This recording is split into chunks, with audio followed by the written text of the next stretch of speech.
Hello, and welcome to CEO Authors, the show where leaders share their stories, strategies, and ideas that drive success. I'm your host, Carl Taft, and today I'm excited to. Hello, and welcome to CEO Authors, the show where leaders share the stories, strategies, and ideas that drive their success. I'm your host, Carl Taft, and today we're diving into what world-class customer service really means and the steps any organization can take to build it. I'm thrilled to welcome Robert Specter, one of the world's leading experts on customer service, retail culture, and the behaviors that shape legendary organizations.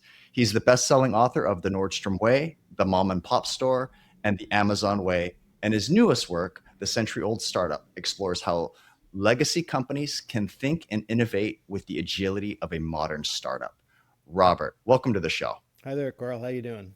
Doing well, sir. I'm so glad to be with you. Let's begin by talking about the origins and inspirations of the century-old startup. How did that come about? Okay, well, as you mentioned, I originally wrote a book called The Nordstrom Way, which came out almost 30 years ago, and I did three different books called The Nordstrom Way, because The Nordstrom Way is the money title, and I have different subtitles, but they're all different books. So fast forward to 2020, to COVID, the two Nordstrom brothers who run the company, Pete and Eric, did a Zoom call every Friday when the stores were closed and the offices were closed. How do you communicate, which is one of the features of or one of the tenets of the century-old startup, my latest book. And they talked about what the store is going to look like when it reopens, the distancing, the sanitary conditions, etc. But they would invariably end each call with the message, we've been in business since 1901. We've survived the Great Depression, various recessions, world wars, changing nature of retail and fashion. We're going to survive this too. That was the inspiration. And I said to myself, well, that's a book. I went through all the books I had written, as well as books that family members had written, and I pulled out what I thought were key qualities. And I came up with the acronym of FACTS, F-A-C-T-S, flexibility, agility, communication, transformation, social responsibility. And in the century-old startup, I give examples throughout the now close to 125-year history of the Nordstrom company, where those qualities were shown by action. I see. For our listeners, I'd like you to take a second and talk about, Nordstrom's culture and what it's really known for and what you've kind of promoted and wrote about for, a good period of time. Let's call it decades. It is decades. Because I should say initially before I wrote books on Nordstrom, I was a trade journalist for a group of papers called Fairchild Publications out of New York City. They had several trade papers, menswear, women's wear, footwear, supermarkets, etc. So I wrote for them originally in New York and then in Seattle. So I just started to learn about who Nordstrom was and what made them unique. And it's so simple. It's almost embarrassing how simple it is. You put the customers first, and anything that you do is related to how it makes life easier for the customer.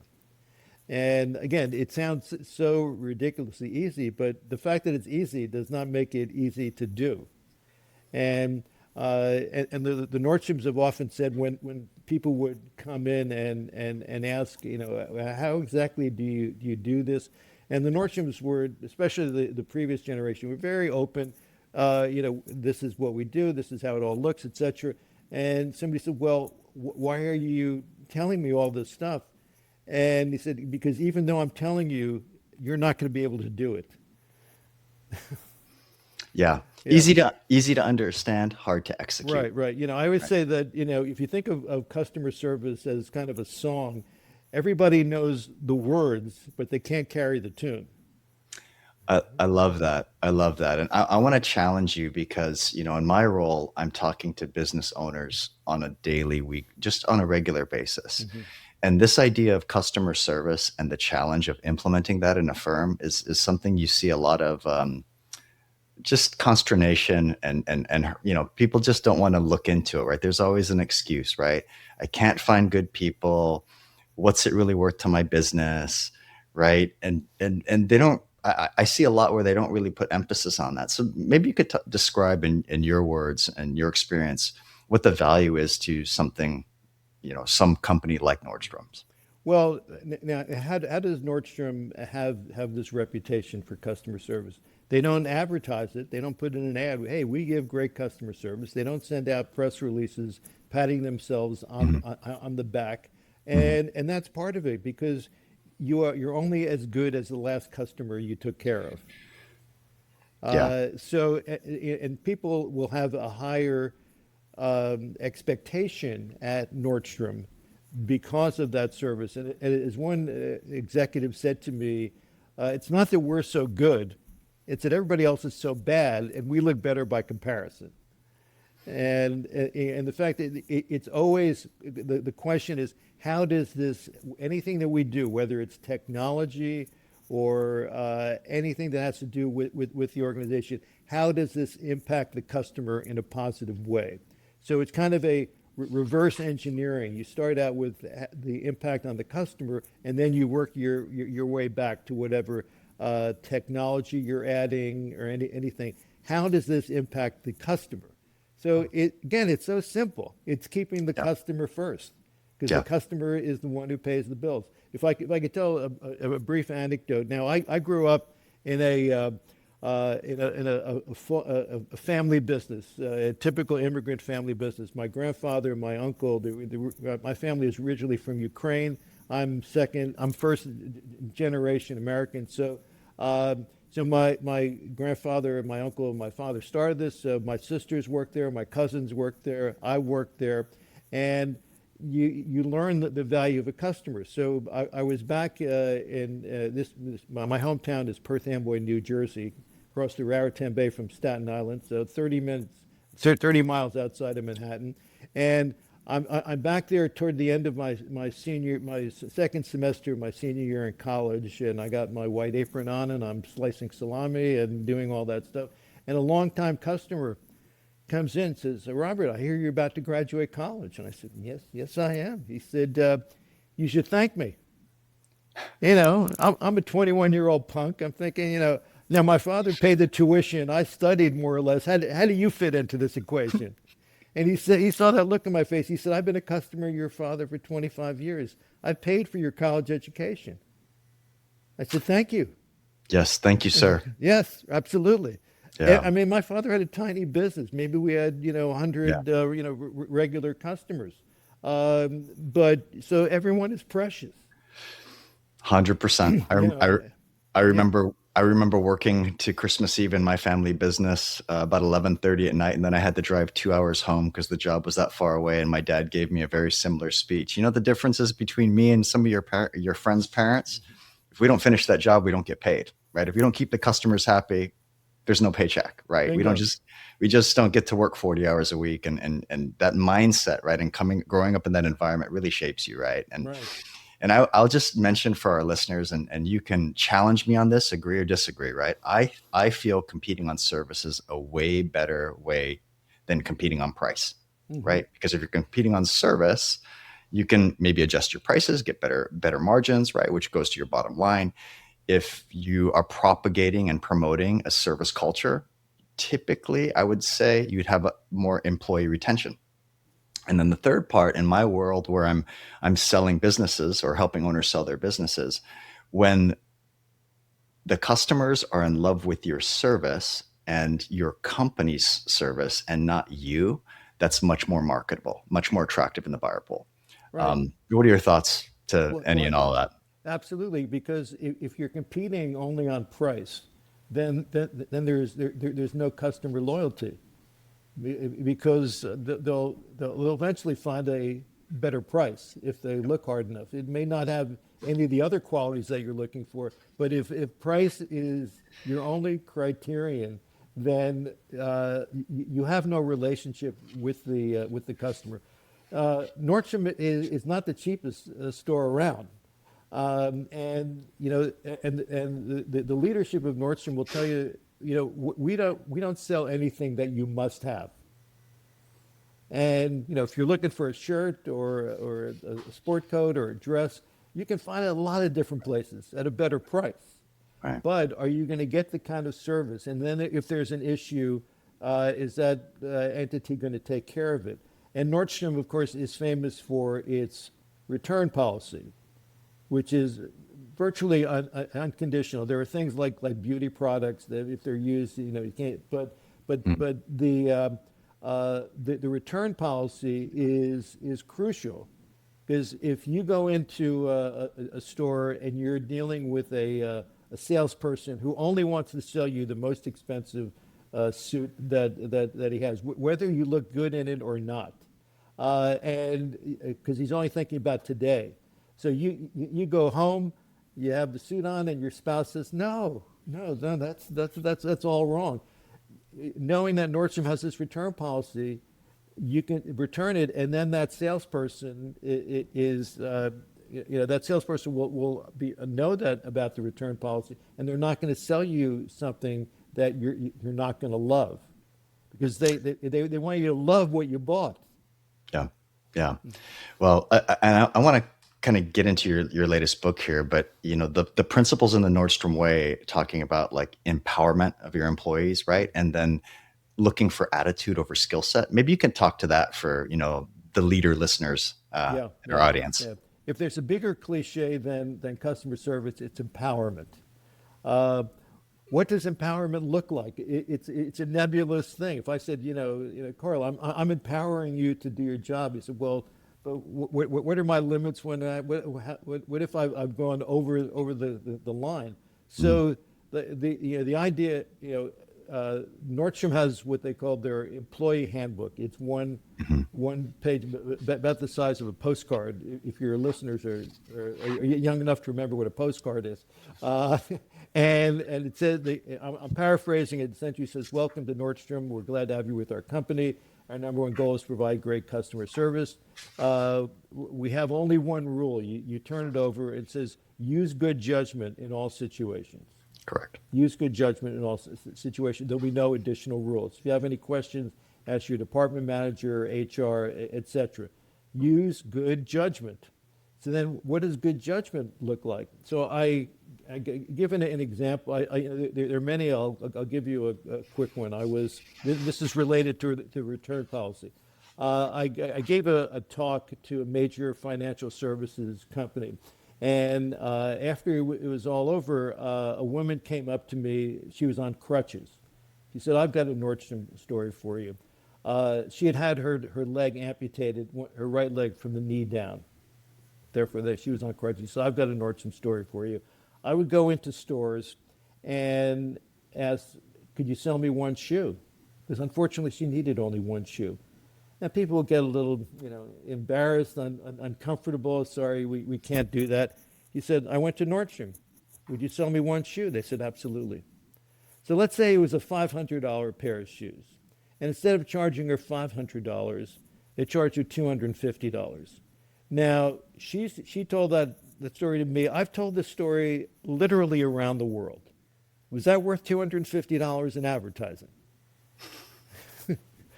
But it's not only about the return policy, it's seeing customers as individuals. Unfortunately, this woman needed only one shoe. Therefore, take care of her, give her a great experience, and again, $250. It's not going to make any difference when you're doing $15 billion in sales. So that's taking the long-term view, and that's seeing customers as individuals. I love that. That's a great story too. So if you're a CEO or a leader and you have a company and it's, pick a size of organization, how do you implement and propagate this sort of thing in your organization, right? Because I think so many leaders focus on their margins, the sales, those typical metrics, right? And these are sometimes hard to flesh out in terms of value to an owner or to a company, right? Can you talk to that? Well, the CEO is the carrier of the culture, Hmm. and the one who shows what the culture is literally every day. So it has to start with the CEO. It has to start with the C-suite. It has to start with the guys who are running. Because if they don't show that, then it's not going to happen in the rest of your organization. When I give presentations, sometimes I do half-day programs. So I give my keynote, we take a break, and then I come back and I separate the group into five different groups. People count up 1 through 5. The ones go to this table, the twos go to that one, etc. Each one of them has one of those principles to brainstorm on. And I give them about 15 minutes, and they come up with their ideas, and then they share them with the group. Now, if everybody, including the CEO, is just another ass in the seats, and is participating, that's powerful. But I've seen the opposite. I've seen that the frontline people are there, and then the leadership is off to the side. They're checking their phones. They're talking among themselves. They are not participating in this thing, and everybody knows who's sitting there. This is a waste of time because the people who should be sitting there are not.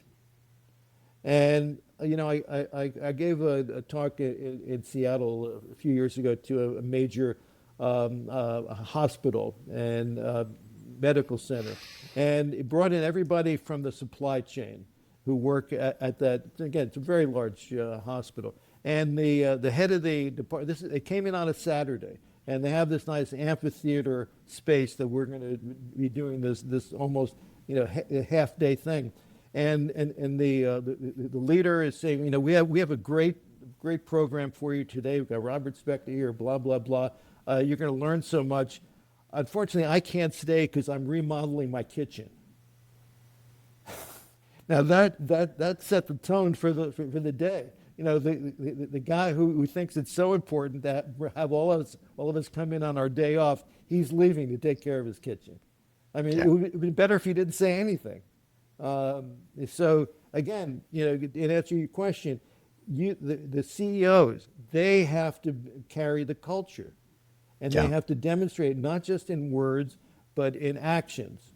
So just another quick story, as you can tell, Please. Kyle, Kurt, I'm full of stories. So I was at a party in Seattle a few years ago, and a woman, people come up to me, give me their Nordstrom stories. She said, I was working at the Nordstrom store in downtown Seattle, the flagship store, in one of the women's departments.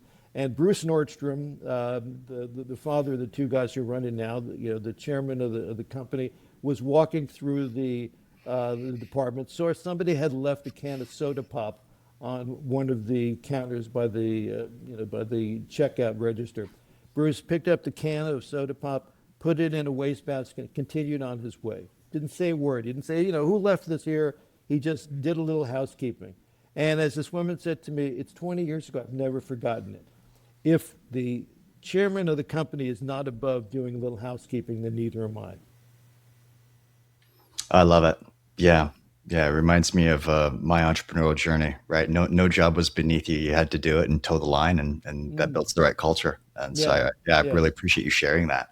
So, you talked about your family business. I've shared that I'm from family business, Hmm. and a lot of our listeners have, legacy businesses. They might be second, third generation. Hmm. They might be in a field similar to Nordstrom. If you think about like Nordstrom started before the Model T was being sold. Like that's kind of the framework of how long they've been in business and what they've seen. 1901.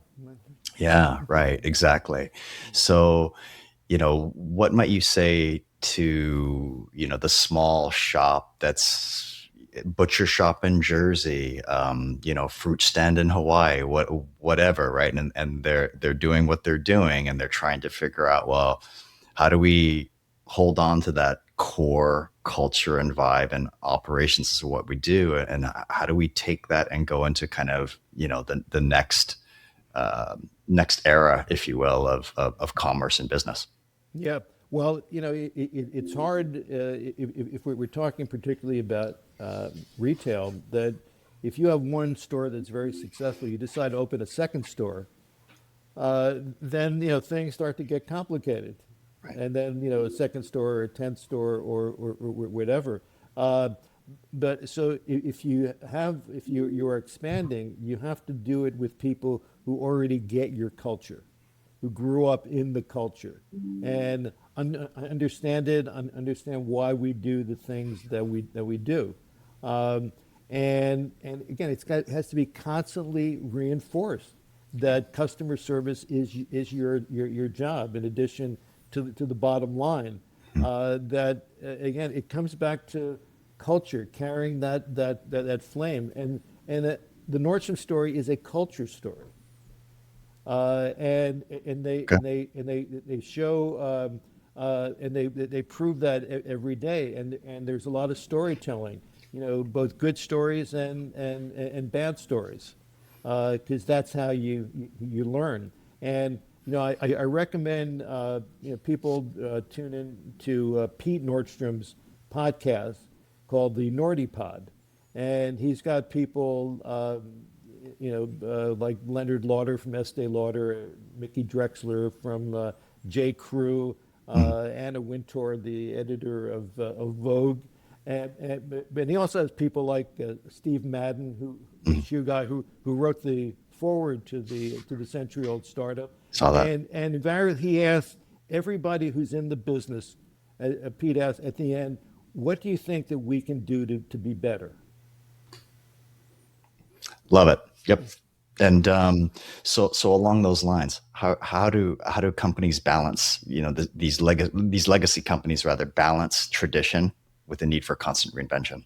Right. Well, that is the essential question, because values, uh, uh, strategies change, values are constant. So, Like that. the whole premise of the century-old startup is that Nordstrom was not the same. Nordstrom started out as a little shoe store in downtown Seattle, and now it sells many product categories, and it's now the most dominant retailer in Manhattan. How did that happen? And they embraced technology. So Amazon is also based in Seattle. But between the Nordstrom headquarters and the Amazon headquarters, it's less than a mile. So if you're not paying attention to what Amazon is doing, you are in the wrong business, regardless of what business you are in. And so Amazon launched in 95, Nordstrom.com launched in 1998. And they did everything in-house. They didn't separate the online business from the brick and mortar business. It's all the same business.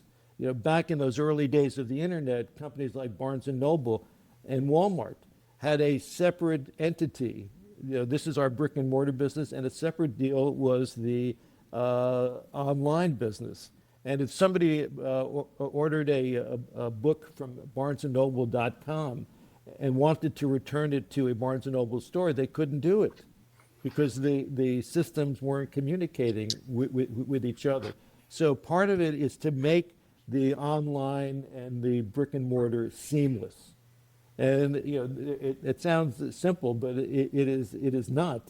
So you have a 360-degree view of the customer.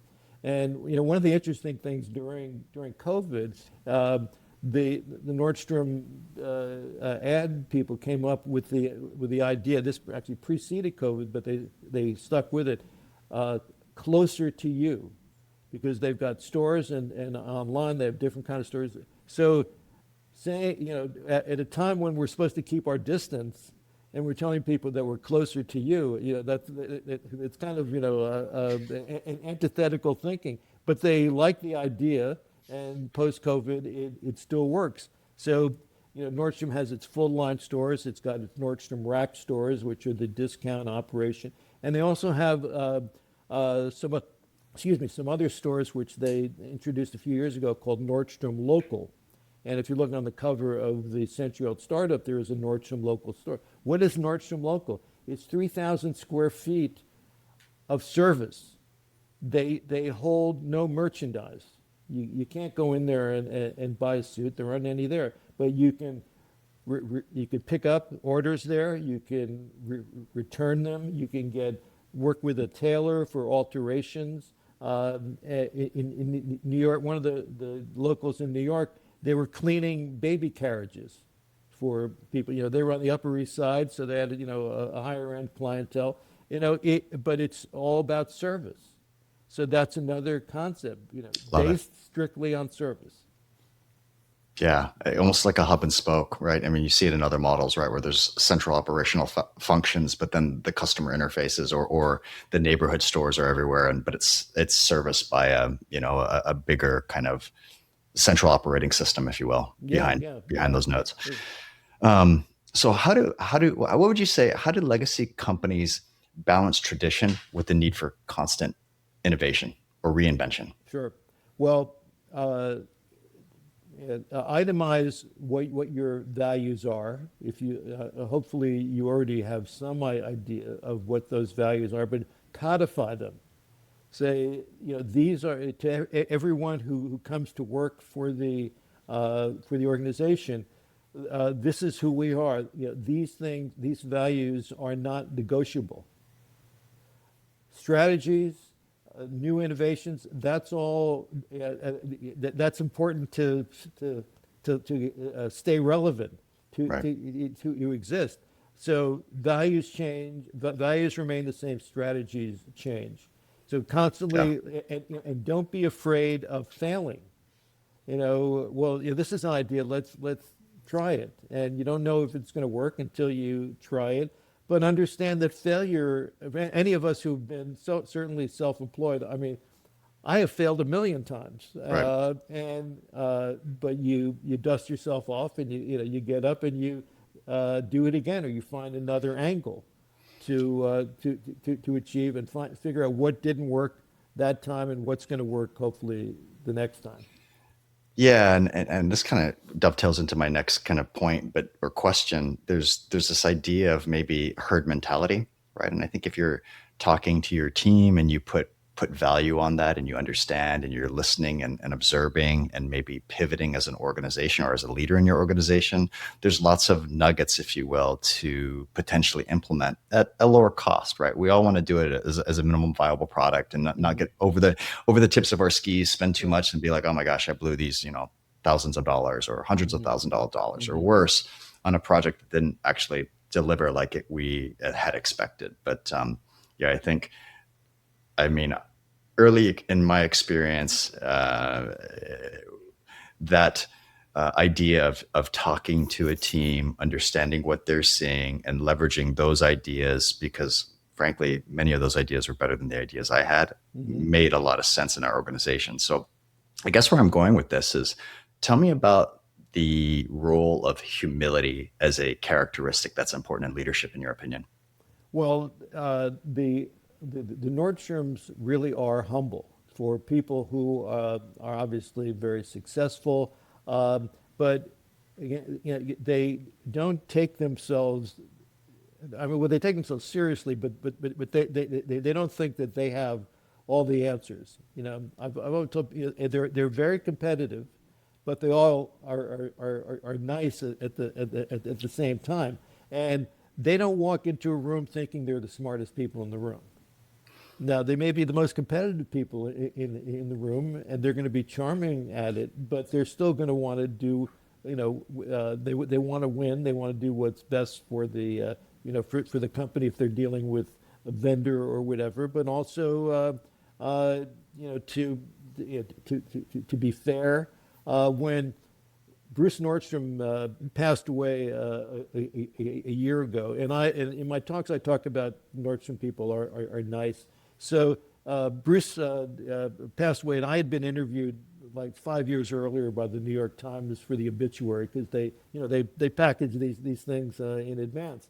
So the next day, this style editor for the New York Times calls me, and he says, "What is it about these? They're so nice. What is that all about?" And I said, "Look, I grew up in New Jersey. I'm as cynical as the next guy. But the Nordstroms really are who they are." And I said, "Don't take my word for it. Ask the people they do business with." So they had a couple of people one Joseph Abood, who's been a long time, student, sport coat salesman, and he gave a story, and then a woman who Nordstrom took a chance on just recently, and so in the lead of that follow-up article, the very first word was nice. And the guy said, well, nice seems like something, do nice guys, don't, nice guys finish last or whatever. But again, they are nice people. They're polite. They're humble, and you would think that this is disingenuous. I mean, I would think, but I know them very well, and they are who they are, and that sets the tone for the organization. I mean, I've written, in addition to the books you mentioned, I've done a lot of corporate histories that are hardcover coffee table books commissioned by companies. So I've done companies like Pizza Hut and Eddie Bauer and Kimberly Clark. I mean, Pizza Hut, I interviewed the two brothers who started Pizza Hut in Wichita, Kansas in 1957, when the whole notion of pizza was a new thing in the United States. There used to be a magazine called the Saturday Evening Post, which had a double truck spread on what pizza is and how you make it. So they started out with a 300 square foot little store in Wichita, Kansas, which eventually became Pizza Hut. So you got to start somewhere, but you carry those values with you. Yep. Got it. I think some of our listeners would appreciate your thoughts on how do you integrate new technology without losing the human touch? I mean, we're just so much more screens and, AI and, swipe left and be quick. But, but that human factor is, right, wrong, or indifferent. My opinion is it matters, right? So how do you balance the two? Well, you have to understand that that there are people behind those numbers, and those people make their decisions on an intellectual basis and an emotional basis. So you need to find a way to reach them on that intellectual and emotional plane, not just, okay, here's the item, here's the price. You like it, fine. You don't like it, that's okay too. But again, it goes back to my story about my father's customer putting me through college. There are real people behind all this, and you have to treat them again the way you want to be treated. It's the golden rule. It's again, this is so simple that I almost feel guilty when I get paid to talk about these things. Almost feel guilty. But speakers. What makes a speaker? Well, he's somebody from out of town with a PowerPoint. That's what makes you. But again, it's so simple. People want to find the complexity about it, and also know that you're never going to achieve 100% customer service. There's somebody, and I say this in my talks. Nordstrom is not the perfect company. The perfect company is yet to be created. And then there's somebody getting lousy service at a Nordstrom right now, somewhere. And I remember I was asked to speak to a cruise line, and the woman I spoke to said that we're about 90% to customer service. We need to get to the last 10% for 100% customer service. I said, I hate to tell you this, nobody gets to 100%. Call it great and move on. That's it. So there was silence on the phone for a second. But that's I'm not going to BS you. I mean I can tell you everything. Yeah. That's no guarantee you're going to be able to pull it off. Yeah, I hear you. So a couple more questions here. This has been great. Can a company be too focused on tradition to notice disruption coming? Oh yeah. Look at and again, I write a lot about retail, and I live in Bellingham, Washington. I've taught at Western Washington University. I do an elective for marketing majors called Retail Reinvention. Everything old is new again. And for their main project for the class, I said, identify a retailer that was once dominant in their field that today is either severely diminished or no longer exists. So the retail graveyard is full of Borders books and Blockbuster Video and Circuit City. I mean, I could name and because those organizations did not change. They could have been. I mean, Blockbuster could have bought Netflix for nothing, right? People say to me, especially longtime Seattleites, say, Nordstrom is not like it used to be. And I said, well, good, because if it was like it used to be, it would be Sears. And 100%. so, yeah, so, you have to keep on changing. All these businesses were viable for a reason. But why did they no longer exist or severely diminished? They did not adapt. They were fighting the last war and not the next war. So you have to constantly ask, what's next? What are we doing that the other guy is not doing, or what are they doing that we're not doing as well? Jeff Bezos talked about Amazon is in day one. So Amazon has been around now for 30 years. And he still talks about Amazon being in day one. And they even have a building in Seattle called Day One. Well, what does day two look like? So essentially, day two is stasis. It's eventually, I forget all the things he said, but eventually it leads to death. That's why it's always day one. So if Amazon is still in day one, 30 years later, and how many billions are they close to $1 trillion?